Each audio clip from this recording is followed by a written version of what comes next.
بسم اللہ الرحمن الرحیم قالوا إن يسرق فقد سرق أخ له من قبل فأسرها يوسف في نفسه ولم يبدها لهم قال أنتم شر مكانا واللہ اعلم بما تصفون۔ اللہ کے نام سے شروع جو بڑا مہربان نہایت رحم کرنے والا ہے۔ انہوں نے کہا اگر اس نے چوری کی تو کوئی تعجب کی بات نہیں، اس کا بھائی بھی پہلے چوری کر چکا ہے۔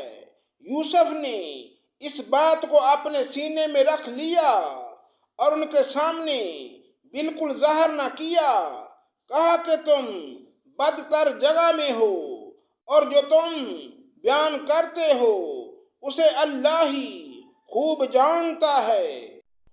قالوا یا ایھا العزیز ان له ابا شیخا کبیرا فخذ احدنا مکانا انا نراک من المحسنین۔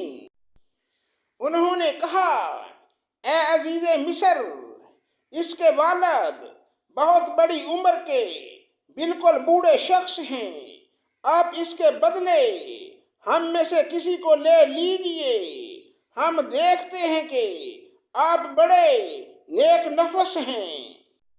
قال معاذ اللہ ان ناخذ الا من وجدنا متاعنا عنده اِنَّا اِذًا لَظَالِمُونَ۔ یوسف نے کہا ہم نے جس کے پاس اپنی چیز پائی ہے اس کے سوا دوسرے کی گرفتاری کرنے سے اللہ کی پناہ چاہتے ہیں، ایسا کرنے سے تو ہم یقیناً ناانصافی کرنے والے ہو جائیں گے۔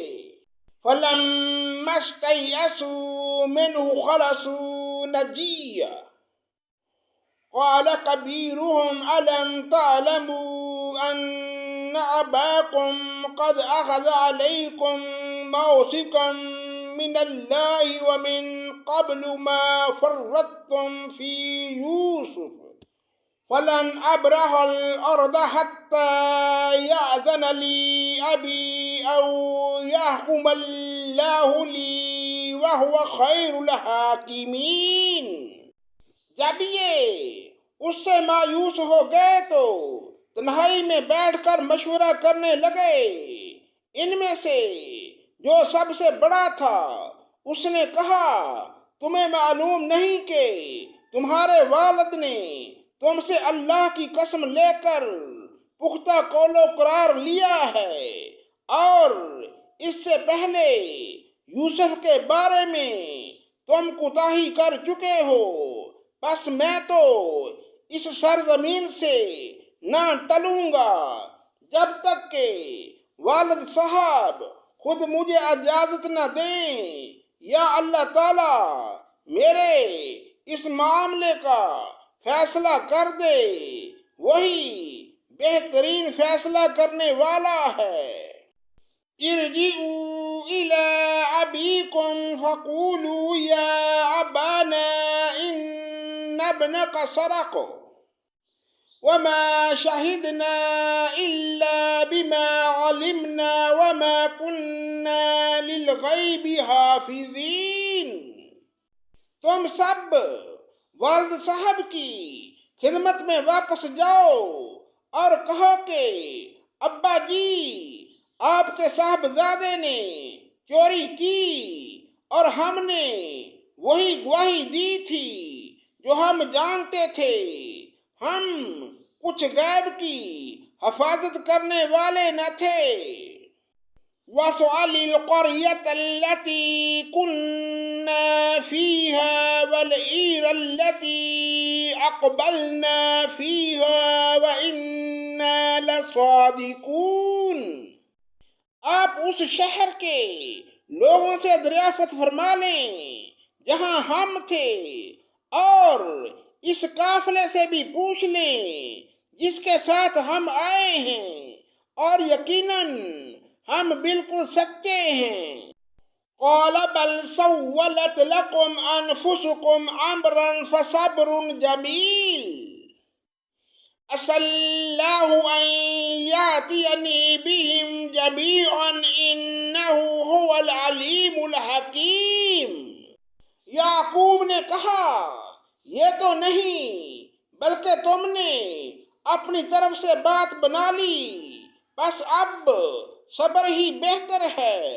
قریب ہے کہ اللہ تعالی ان سب کو میرے پاس ہی پہنچا دے، وہی علم و حکمت والا ہے۔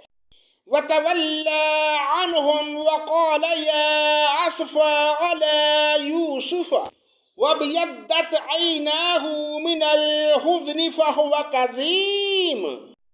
پھر ان سے منہ پھیر لیا اور کہا، ہائے یوسف! ان کی آنکھیں بوجہ رنج و غم کے سفید ہو چکی تھیں اور وہ غم کو دبائے ہوئے تھے۔ قالوا تاللہ تفتأ تذکر یوسف حتی تکون حردا او تکون من الہالکین۔ بیٹوں نے کہا، واللہ آپ ہمیشہ یوسف کی یاد میں ہی لگے رہیں گے یہاں تک کہ گل جائیں یا ختم ہی ہو جائیں۔ قال انما اشکو بثی وحزنی الی اللہ واعلم من اللہ ما لا تعلمون۔ انہوں نے کہا کہ میں تو اپنی پریشانیوں اور رنج و غم کی فریاد اللہ ہی سے کر رہا ہوں۔ مجھے اللہ کی طرف سے وہ باتیں معلوم ہیں جو تم نہیں جانتے۔ صدق اللہ مولانا العظیم۔